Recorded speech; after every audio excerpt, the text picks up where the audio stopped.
அம்மா வந்து இப்போ சிக்கன் செஞ்சிட்ருக்குறாங்க பார்க்கலாம். பார்த்தீங்கன்னா இரும்பு வடை சட்டியில் செய்கிறோம். அந்த வடை சட்டியில் எதுக்கு சின்ன வெங்காயம் தான் போடுவோம். எலும்பு பாருங்கள், இந்த சரக்கறிக்கு வந்து சின்ன வெங்காயம் போட்டால் தான் நல்லாயிருக்கும். ஸோ எப்போவுமே இங்கே வந்து பள்ளி வாடகை தான் செய்வோம். அதனால் சின்ன வெங்காயம் போட்டாச்சு. இந்த இரும்பு வடை சட்டியில் செஞ்சோம்னா சூப்பராக இருக்கும். அதனால் வந்து இரும்பு வடை சட்டியில் செய்கிறோம். பாருங்கள் வர மிளகாய் பாருங்கள் எத்தனை மிளகாயின்னு. வந்து இஞ்சி பூண்டு இங்கே பாருங்கள், தேங்காய் சின்ன சின்னதாக கட் பண்ணி வச்சுருக்குறோம். மிளகாய் எல்லா மிளகாயும் போட்டுட்டா காரமாக இருக்க போது ரொம்ப போடலாம். இந்த மாதிரி நீங்களும் ஒரு டைம் செஞ்சு பாருங்கள் ஃப்ரெண்ட்ஸ். உண்மையாலுமே சிக்கன் அவ்வளோ டேஸ்ட்டாக இருக்கும். எங்கள் சைட்லலாம் எல்லாருமே இந்த பள்ளிப்பாளைய சிக்கன் தான் எப்போவுமே செய்வோம். எலும்பு கறி வந்து தண்ணி குழம்புக்காக வச்சுக்குவோம். நீங்களும் ஒரு டைம் ட்ரை பண்ணி பாருங்கள். இல்லைப்போ அடுத்து பார்த்தீங்கன்னா மஞ்சத்தூள் போட்டுக்கலாம். பார்த்தீங்கன்னா உப்பு போட்டுக்கலாம்.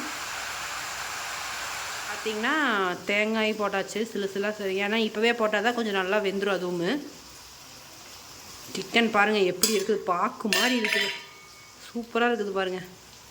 கொஞ்சம் தண்ணி ஊற்றி நல்லா வேக வச்சோம்னா அவ்வளோதான். இதுக்கு வேறு எதுவுமே நம்ம போட தேவையில்லை. இந்த மாதிரி நீங்களும் ஒரு டைம் வீட்டில் சிக்கன் ட்ரை பண்ணி பாருங்கள் ஃப்ரெண்ட்ஸ். உண்மையாலுமே செம்ம டேஸ்ட்டாக இருக்கும். இந்த மாதிரி தேசாவோட தான் வைப்போம்.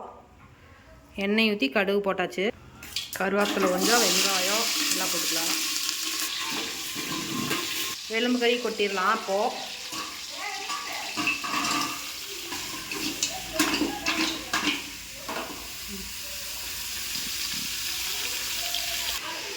கொஞ்சமாக உப்பு போட்டுக்கலாம். பார்த்திங்கன்னா மிளகுடிக்கு வந்து ரெடி பண்ணியாச்சு.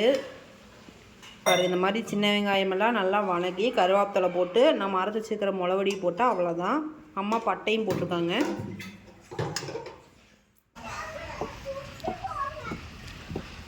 என்ன 2 பேரும் என்ன பண்ணிட்டு இருக்கிறீங்க? கறிக்கு மிளகாட்டிட்டு இருக்கிறோம்.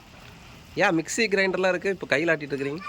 அதான் அந்த நாட்ஸுக்கு ஆட்டினா தான் சிக்கன் நல்லா இருக்கு குழம்பு, அதனால ஆட்டிட்டு இருக்கிறோம். பாப்பா எவ்வளோ நல்லா இருக்குது பாருங்க. அருவாள் ஏன்னா இடம் உயரமாக இருக்குது, இதில் குடிஞ்சி வித்தா இருக்கும்னு நினைக்கிறேன். வாங்க பார்க்கலாம்.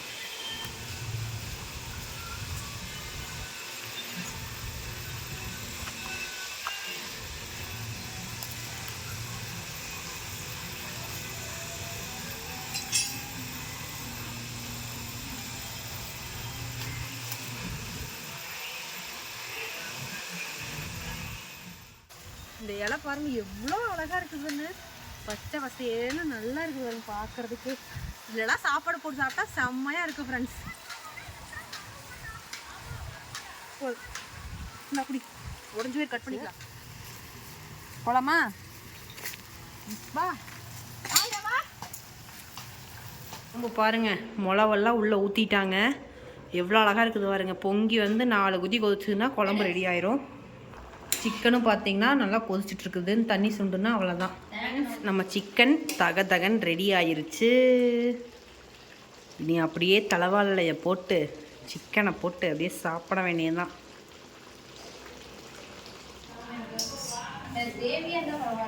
அது இல்லை வரவாரம் ஆயிடுச்சு. இது வச்சுக்கட்டி இஞ்சி